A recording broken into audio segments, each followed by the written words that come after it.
thrilled to be in the conversation of transformation today with Himalaya. Thanks for coming in. Hi. Yay, look how beautiful she is. Look at this red goddess. Look at this gorgeous lipstick that matches and the feathers in the hair. I'm thinking, Sporting my feathers for you, Erin. I think I'm going to change my show to fashion, conscious fashion, because this is it, right? A little bohemian for you. I love it. So what's going on? How's everything? Life is amazing.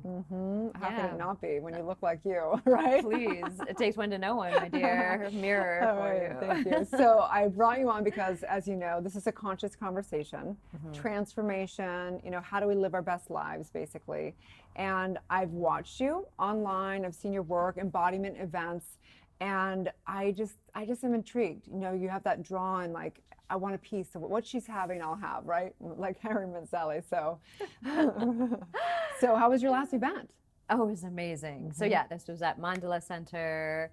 We had 81 women show up for themselves and each other and create the beginning of something, right? It feels like a lot of us are being called right now, like yourself and myself, that are being called to rise, to stand up in leadership, to wake up to their pure potential, right? There's this feeling of like, I know there's more. And that's what we've tapped into, is that I love life.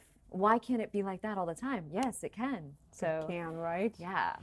A lot of philosophy and great wisdom has said that in the women in the West, even though you have got a little bit East, right, in you, will be the kind of revealers of the transformational movement over here. So, right? This is an empowerment of a lot of women in this movement, for sure. Yeah, absolutely. And I know that for me personally, and what I find with most people, is they've had some type of a major journey that has brought them to this work. And that's what I really want to showcase today. I want to showcase what you've been through and what has been, to sum it up and kind of that transformation. Maybe it was your darkest hour or that moment of the change. Like, what was that for you? Well, I was brought up in Canada. I was born in Canada, and my parents are from India. So just that alone had that confusion growing up. But I do remember the moment, being in my living room, having just started my yoga practice. This is now like 20 something years ago. And I was lying there on my mat, and I got in touch with something, and I just started crying and crying and crying. And it just felt like, okay, I didn't even know that was there. Like, I think it just brought me into the realization that I was holding on to all of the times in my life where I felt like I was not in the right place. And I think that that's why my obsession with embody is now, it's like, how do we keep coming back here, in this body, in this temple? And I think that moment on my mat in my living room, because I had been doing yoga for a few years on my own before I went to a yoga studio. But the realization was, I have been so disconnected from who I truly am, and I don't even actually know who I truly am. Right. So that spun me into the whole journey of, who am I? So I tried therapy, and I tried transformational workshops, and not tried, but this was my process, this was my journey. And then of course yoga, and then finding my spiritual teacher. And it's interesting because my spiritual teacher also said to me— Who's your spiritual teacher? Jeffrey Armstrong. Okay, good. Yeah. He said that, I think it's just a theory, but he says, like, all of those yogis from the past, and they were all men, right? Up in the caves in India and all that, they're reincarnated now here in the West. Wow. And we have a job. And now it's time for the women's voice to rise. And right.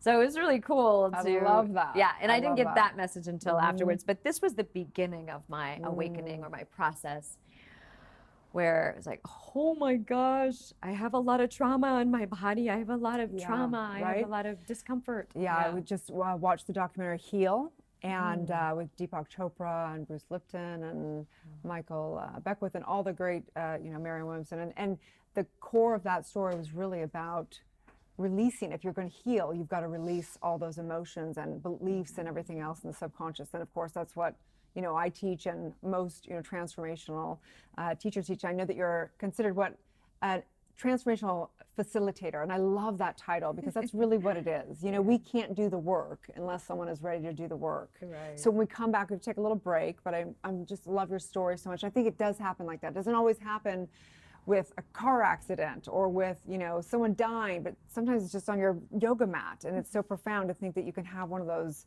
enlightenment moments where you just see, you just get it, like the truth just comes through and it's undeniable, and your life will never be the same after a moment like that. So thanks so much for sharing that. So so when we come back, I want to hear about if you are facilitating someone's transformation. We spoke a little bit before, but I want to hear the 3 kind of tips or journey or whatever that is for someone out there. So if you want to stay tuned, she's going to give you 3 core tips of embodying your best life. So stay tuned, you guys.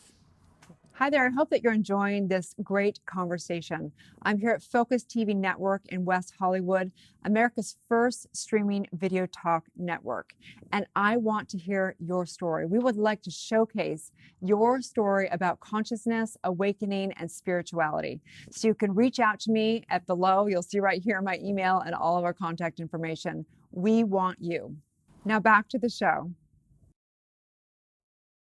Back in West Hollywood at Focus TV, and we are here with Himalaya, and she's about to give you 3 tips for becoming the most empowered woman. We all want to be that, right? So I want to hear what your 3 tips are. I'm going to take my notes right here where she's going. Okay.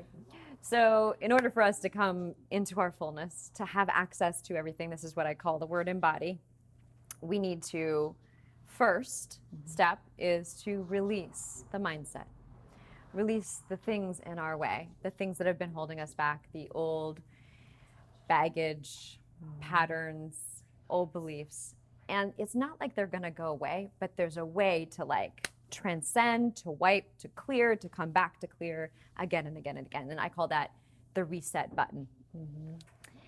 And the way that I lead my women to reset is by making a grand shifting, I'm just going to say it. It's like a tantrum, basically, having like a full release of the emotions, just like a child does. You know, when we were children, we knew.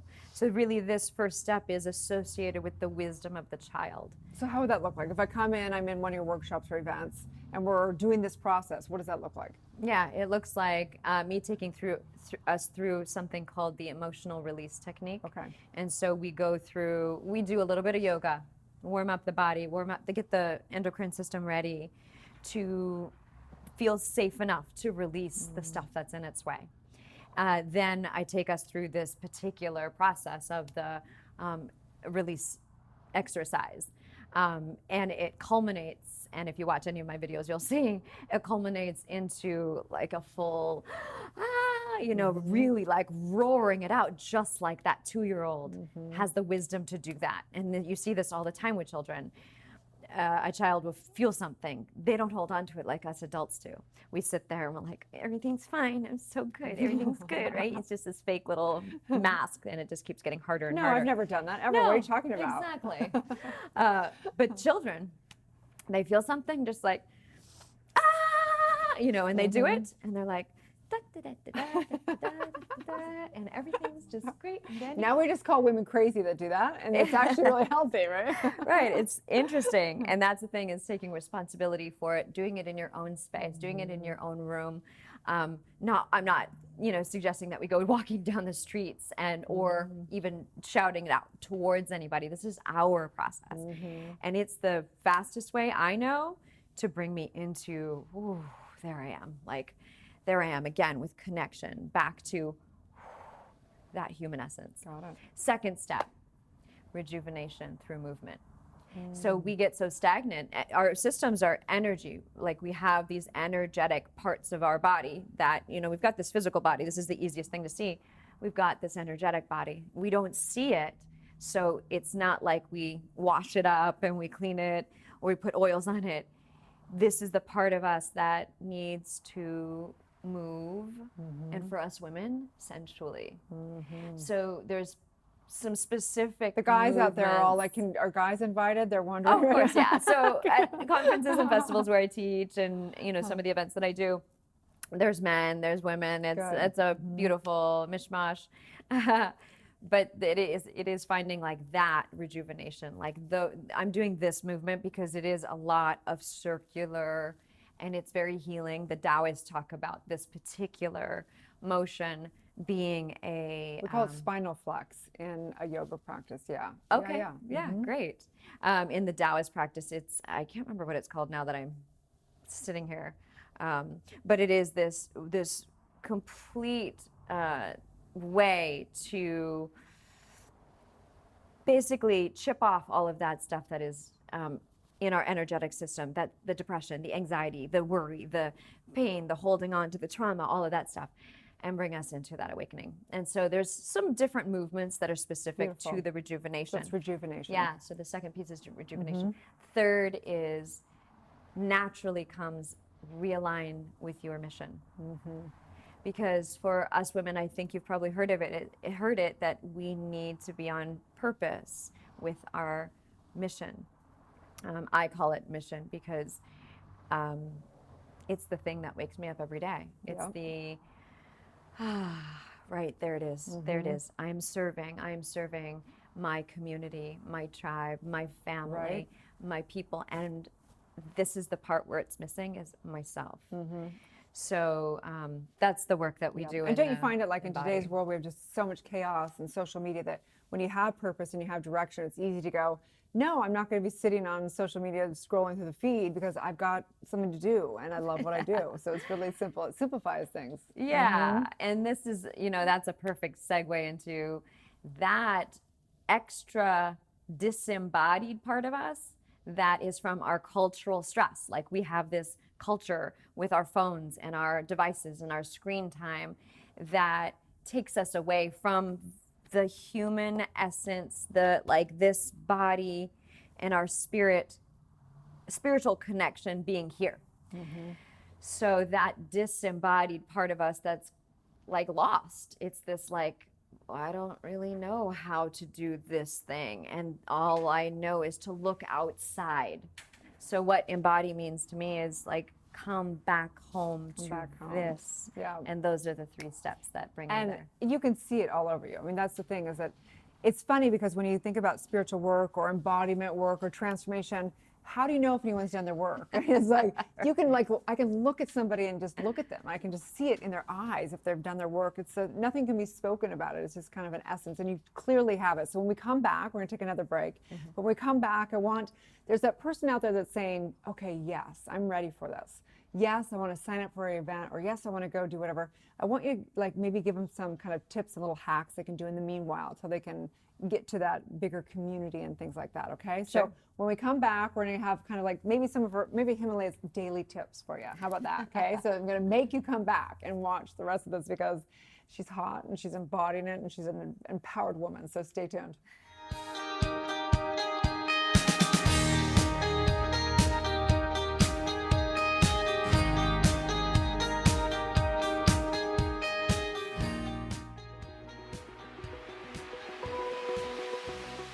Dr. Erin here, Doctor of Divinity, teaching universal laws and spiritual truth. And I am thrilled to announce the new show on Focus Television right here in West Hollywood, Los Angeles, California. Join us weekly as I interview incredible people, celebrities to your next door neighbor, you name it, your girlfriend. We're going to dive into such topics as love and relationships, health and vitality, business and money, and creative expression. And I'm thrilled to just go on this awakening journey with you as we tap into meditation, visioning processes, intuition, and all the above. So stay tuned as we do this together.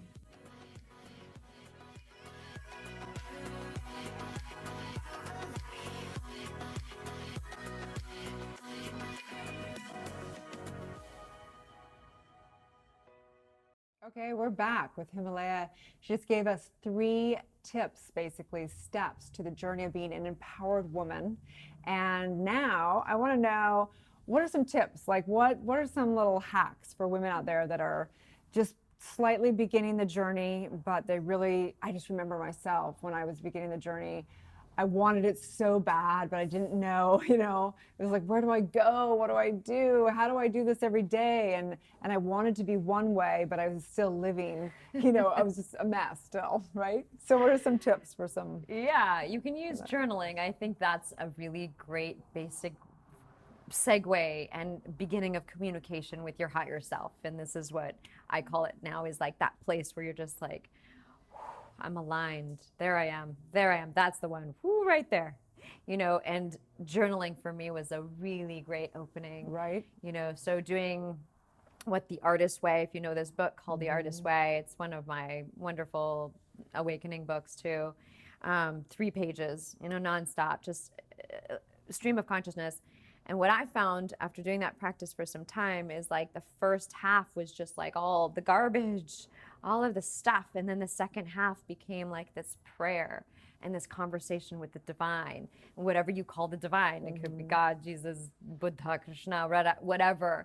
But there was this conversation and communication happening. Sometimes it was just like, help me, right. freaking out, or sometimes it was like, wow, I feel seen, I feel heard, I see who my true self is. Thank you. And so much gratitude would come out naturally before the big movement of gratitude is the way or practice or whatever. It just was so natural.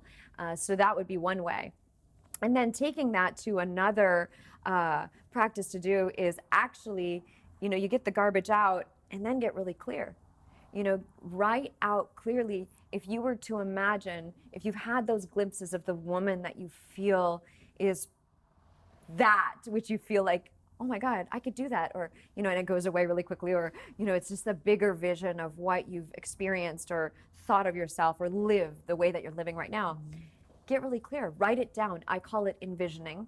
You write like a paragraph and you write it in the first person and you write it in the moment. Yeah, I love that. I am living in my beautiful home with my mate, my beloved. And he looks at me with the sweetest love, tender eyes. And we are in nature every single day.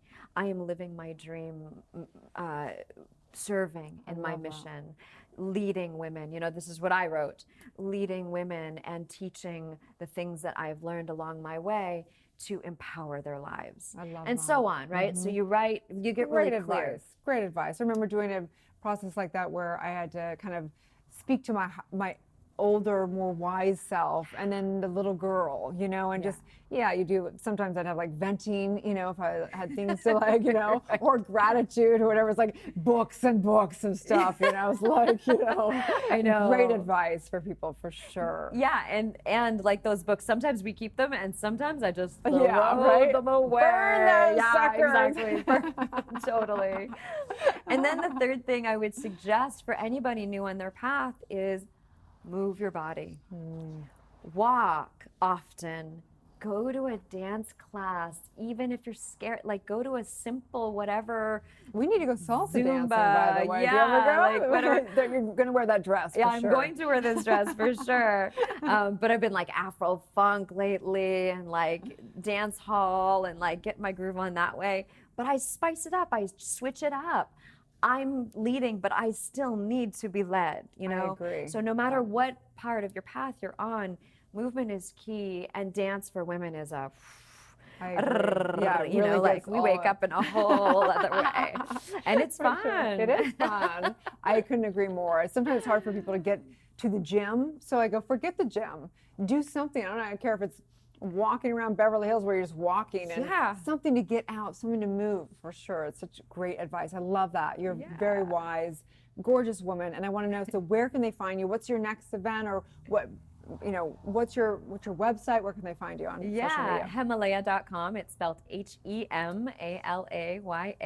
Write that down. It's a little challenging. Yeah, it's tricky. It's tricky.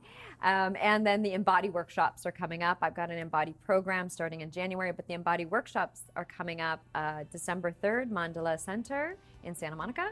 and then January 7th in San Diego area, Encinitas. Wonderful. Very spiritual down there. Oh my gosh, it's I a have bubble. tons of friends that moved from LA to there. It's like all the spiritual people like transplanted right there. Plop.